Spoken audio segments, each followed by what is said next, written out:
Nabi Muhammad itu punya cucu, cucunya itu dibantai, ya, dari menantunya dibantai, Sayyidina Ali, anaknya Sayyidina Ali dibantai, cucu-cucunya diracun, dibantai, pokoknya semua tragedi pembunuhan. Oke. Ya. Makanya ada yang nggak mau ikut-ikut, akhirnya mereka lebih ke spiritual. Iya, iya. Ya, ada yang mereka yang merebut kekuasaan, pada itu ya kaum rasional itu mereka akhirnya berkuasa sampai dinasti Ottoman itu. Iya, Sampai akhirnya mereka ngerebut Konstantinopel 1453. Jadi Istanbul sekarang. Iya, jadi Istanbul. Terus sampai akhirnya mereka runtuh tahun 1923. Nah itu kalau kita dari kacamata spiritual ya yang kaum rasional yang salah. Dari kacamata rasional yang kaum spiritual yang salah. Tapi kalau pada dasarnya dengan adanya pembantaian, pembunuhan sadis terhadap keluarga Nabi Muhammad itu akhirnya menyebabkan keluarga Nabi Muhammad itu menyebar. Shalom, salam damai sejahtera bagi kita semuanya. Kembali berjumpa dengan saya, Pastor Daud Timotius Tampu Bolon, tentunya di channel God Ministry, channel kesayangan kita bersama. Kita telah mendengarkan penjelasan sekilas dari seorang artis Ahmad Dhani tentang iman atau agama yang diyakininya, bagaimana cara berkembangnya sehingga menyebar luas sampai ke ujung dunia. Nah, kita akan dengarkan jawaban ataupun tangkapan atau tanggapan daripada tokoh-tokoh agama lainnya seperti apa yang dikatakan oleh Ahmad Dhani. Tapi dulu menyebarkan Islam lewat pedang. Mana Islam menyebarkan Islam lewat pedang?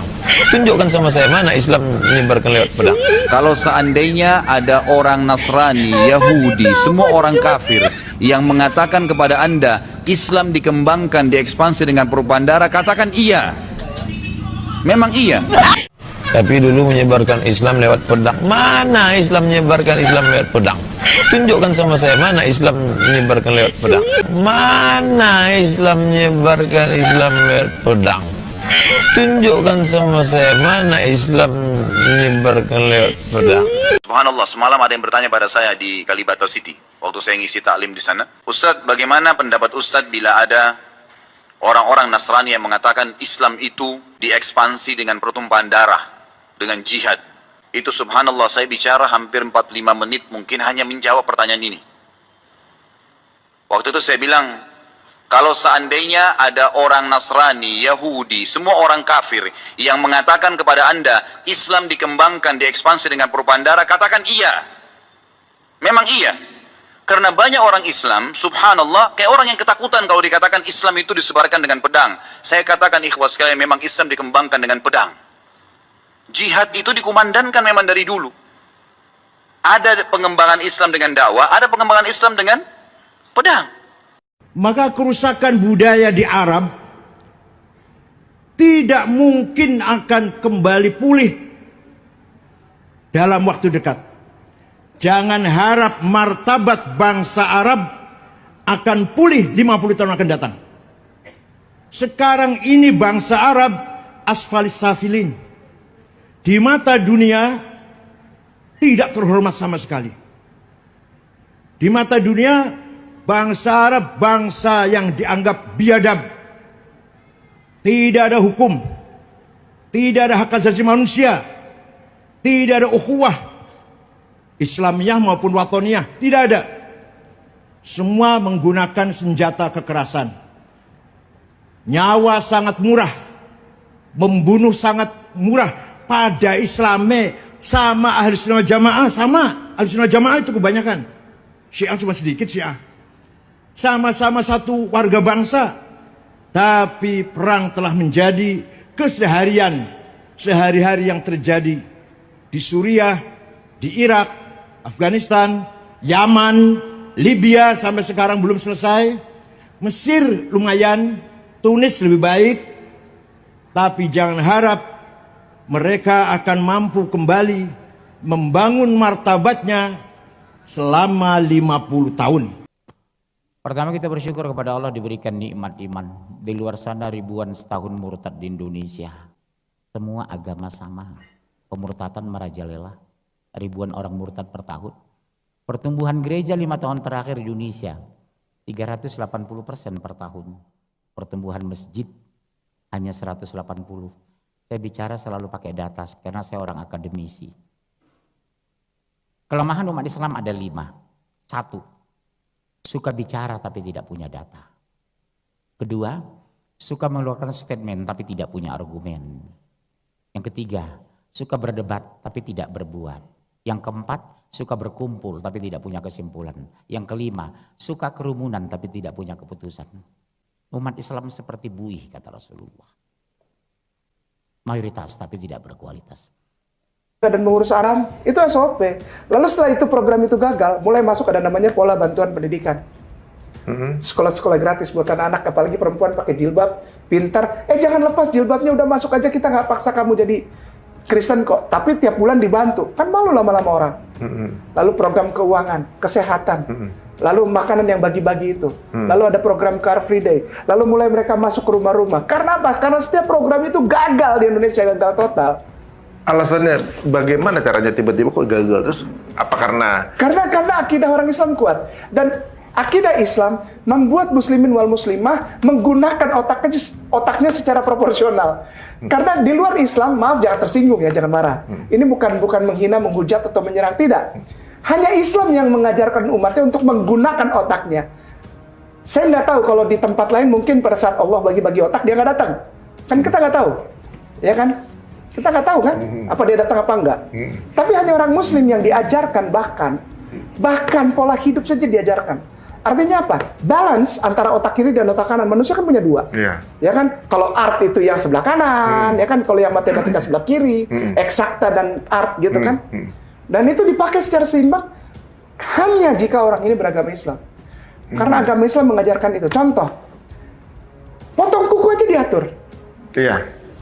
Wudhu, mau tidur, jika dia sudah memiliki istri dan kehidupan rumah tangga, bersetubuh, itu diatur. Masuk kamar mandi aja diatur kakinya. Masuk kamar mandi, pakai baju kemeja ini, kenapa harus tangan kanan dulu, gitu kan? Itu menghindari ada pola pikir kidal, gitu kan? Memulai menulis dari sebelah kanan. Segala sesuatu dimulai dari yamin. Ya, jadi kanan yang baik. Itu ternyata edukasi ya jatuhnya. Motorik. Iya. Kita baca Quran, Ustadz, akhi, kita baca Quran, mata ini, otot-otot mata mengikuti garis Al-Quran, itu minus berkurang, benar? Iya, benar. Dan pengingatan juga berkurang. Lebih kuat. 80, 75, 80. Ya, kita kembali lagi ke situ ya. Kembali lagi ke yang tadi video ya. Sudah satu poin yang dia sebutkan itu salah total. Kenapa? Tuhan yang menciptakan langit dan bumi. Bahkan di dalam kitab Torah Nevi'im Ketubim, kitabnya orang Yahudi yang dicuri oleh saudara kita tersayang, maaf jangan marah ya, saudaraku sayang, ya. Kristen dan Katolik itu mengambil kitab itu lalu ditempelkan dengan yang namanya Gospel atau New Testament. Sebetulnya itu bukan milik mereka. Dan sampai detik ini orang Yahudi, para rabai bilang begini, bahkan terakhir itu keluar di Times of Israel, Israel Times, the magazine. Itu dibilang begini, Christian, stop stealing our holy scripture and our culture. Sampai hari ini. Yang dibilang nyuri Christian malah? Ya iyalah, habis siapa lagi? Antisemit. Lalu yang keempat, Torah diambil sama orang Kristen dan dirubah-rubah tadi kan. Torah dirubah-rubah. Lalu yang terakhir adalah, yang lebih parah dari semua itu adalah orang Kristen menyebabkan orang-orang di bumi ini, bahkan termasuk ada bagian orang-orang Yahudi, menyembah Tuhan selain Tuhan. Maksudnya siapa? Menjadikan manusia Yesus sebagai Tuhan. Sebenarnya Yahudi ini nggak mempercayai Yesus sebagai Tuhan? Tidak. Kok sekarang malah uniknya begini ya, banyak orang yang pro Israel itu justru orang Kristen. Padahal ya, saya makanya ketika ngelihat banyak sekali orang Yahudi yang ortodok itu justru pro Palestine gitu kan, yang ortodok gitu ya. Kalau ada yang bilang kami pro Israel, Anda nggak tahu apa-apa, kartu mati. Memalukan. Apalagi ada Muslimin di Indonesia, terus dia tidak ikut mendukung Palestina, malah dia dukung Israel. Itu tanda Israel. Maaf ya, jangan marah ya Ustaz ya. Belum baca ya? Kau tuh tidak tahu apa-apa ternyata. Ada yang bikin sakit hati kira-kira sebulan setengah atau 2 bulan yang lalu. Saya mendengar orang Muslim dan dia adalah seorang doktor, ganteng, dan dia terkenal di mana-mana, punya jabatan tinggi di keislaman, lalu ngomong di YouTube, saya dikasih lihat di Tebet. Dia bilang begini, doktor, masih muda orangnya, ganteng. Dia bilang, udahlah kita nggak usah terlalu semangat bantu Palestina. Uangnya nanti nggak nyampe juga lah. Hamas itu tidak saling berseteru dengan Fatah. Hamas itu tidak disukai rakyat Palestina. Saya paham ya. Orangnya tahu Pak Yanto. Saya nggak bisa sebutin namanya. Malas saya sebutin namanya. Berarti beliau belum baca guru ini? Saya anggap guru saya, tapi kenapa mengeluarkan statement itu? Apa dia nggak pernah baca ini? Apa dia nggak tahu gitu? Tapi begini, sampai detik ini, seluruh tanah Yudea Galilea itu anti Zionis. Gitu, ini mohon maaf teman-teman, untuk teman-teman yang berkeyakinan Nasrani atau Katolik, menyaksikan acara ini. Mohon maaf, saya memang nggak tahu apa-apa. Ini berdasarkan dalil yang dari tentunya. Saya juga tidak asal apa yang saya bicarakan saya pikirkan. Enggak, kita baca aja. Jadi dari Injil dan dari Torah juga ya. Iya. Dan teman-teman semua, misalnya kurang nyaman, nggak usah ditonton kalau nggak. Kalau yang non Muslimnya. Jadi ini untuk teman-teman Muslim aja, karena pembahasan kemarin udah menyeberang ke arah Islam ya Ustaz ya. Makanya perlu kita tanggapi. Karena kita juga perlu memagari saudara kita dengan informasi yang valid dan proporsional. Serta bisa diakses oleh orang banyak. Benar. Begitu. Jadi kita jangan punya, misalnya saya punya buku nih, buka, belum tentu orang penonton bisa akses buku itu. Benar. Karena kalau tanpa sanggahan akan dianggap sebagai kebenaran, kan begitu? Iya. Nah, makanya ini alhamdulillah kita dapat kesempatan ini untuk bisa kemudian klarifikasi. Yesus ingin agar orang tahu bahwa esensi Kristus adalah kebenaran, jalan, dan hidup, dan selain Kristus tidak ada yang bisa mengungkapkan kebenaran. Segala sesuatu yang masuk lewat mulut, keluar lewat mulut. Dan tidak mungkin ada orang kerasukan roh jahat kalau tidak orang itu tak jadi kembali sehat. Dalam nama Yesus, segala nama-nama dijauhi kejahatan. Bilang ini punya kerajaan surga, dalam amin. Yesus sangat tahu bagaimana cara menyembuhkan orang buta itu. Diambil keputusan dan oleh nama Yesus. Jangan lama-lama. Aku perintahkan engkau demi nama Yesus. Kiranya semua video yang saudara saksikan boleh menjadi pembelajaran dan menjadi berkat bagi kita semuanya.